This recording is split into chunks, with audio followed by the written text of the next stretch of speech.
Hola Alberto, buenas tardes. Gracias por aceptar nuestra invitación a compartir con nosotros tu opinión y tu experiencia acerca de los hechos ocurridos el 27 de febrero de 1989, lo que todos conocemos como el Caracazo. ¿Qué fue el Caracazo? ¿Quién fue el responsable de esa situación que originó esta explosión popular? ¿Quién era el mandatario venezolano para ese momento?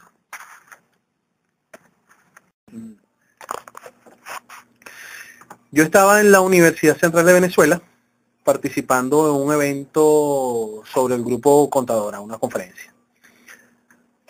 Este movimiento popular se dio a raíz de unas medidas impopulares decretadas por el gobierno para ese entonces que se estaba iniciando, porque en ese mismo año se estaba iniciando el gobierno de Carlos Andrés Pérez, donde dictó una serie de medidas económicas que iban en contra de los intereses económicos del pueblo, pues. Ahí podemos hablar, la medida que más afectó fue el aumento del pasaje, el aumento de las tarifas, el aumento de la gasolina. Se dio, es que a raíz de eso también se decretó un aumento en los salarios. Yo me acuerdo que a los 2 días aumentaron el salario. Fue una de las medidas para contrarrestar el movimiento popular, pero ya eso estaba en avanzada. ¿Ok? Y todo se dio, se inició en la ciudad de Guarenas, en el terminal de Guarenas, cuando empezaron a quemar el transporte público, pues, de esa zona. Y eso fue un movimiento en ebullición. Después comenzó en Caracas y se regó por todo el país, ¿okay? Iniciándose los saqueos contra los comercios, los saqueos inclusive contra viviendas, donde, bueno, por supuesto el más afectado fue el pueblo porque después no tenía cómo comer. ¿Dónde estabas, Alberto, en ese momento en el que comenzó el Caracazo? ¿Cómo sucedió todo? ¿Qué fue lo que pasó? ¿Qué hizo que eso estallara? Era la protesta del pueblo por esas medidas impopulares. Eso es lo que, esas medidas las llamaban el paquete económico. Las medidas, eso fue una reacción contra las medidas del paquete económico decretada o diseñada por quien era el ministro de Corriplán de esa fecha, que era Miguel Rodríguez. ¿Ok? Eso fue a un mes de haberse posesionado como presidente Carlos Andrés Pérez. ¿De qué forma te afectaban directamente las medidas anunciadas?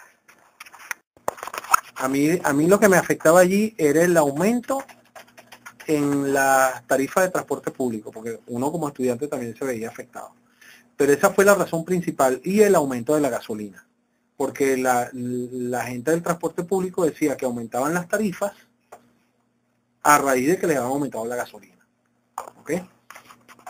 ¿Qué hechos recuerdas?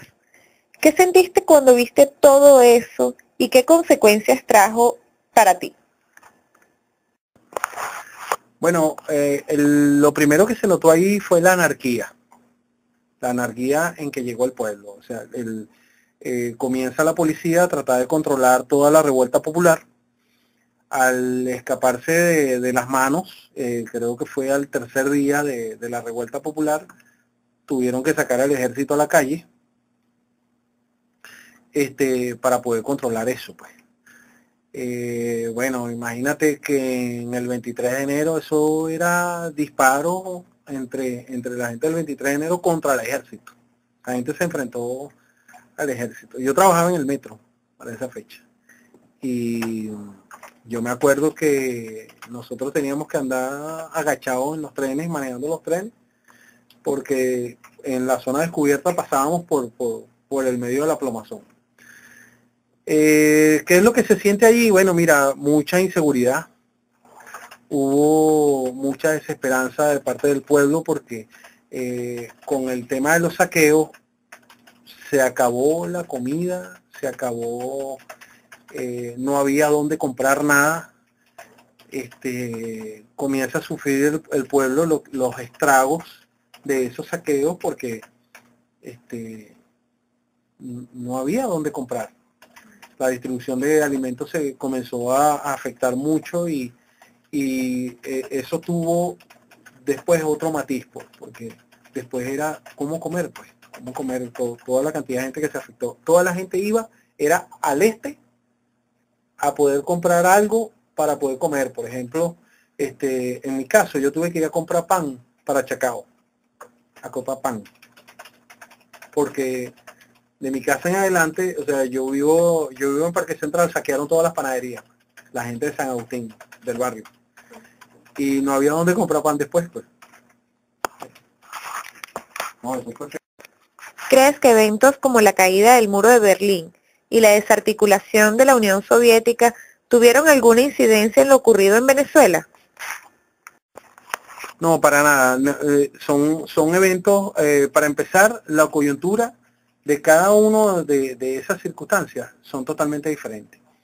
El Caracazo fue una medida como respuesta, o fue una reacción como respuesta a una medida económica contra un paquete neoliberal que se había implementado. En el caso de la caída del muro de Berlín, es histórico conocido después de la Segunda Guerra Mundial, la separación de las dos Alemanias, en la que una Alemania comunista contra una Alemania democrática, bueno, la solución que encontraron para poder convivir fue a través de ese muro, y que bueno, la historia los llevó a que bueno, son los mismos intereses, es la misma población, es la misma Alemania, y bueno, se vieron en la necesidad de unirse y bueno, dejar de lado las diferencias y utilizarlas más bien en favor de otras circunstancias. Entonces por eso deciden tumbar el muro de Berlín. Y la desarticulación de la Unión de Países Socialistas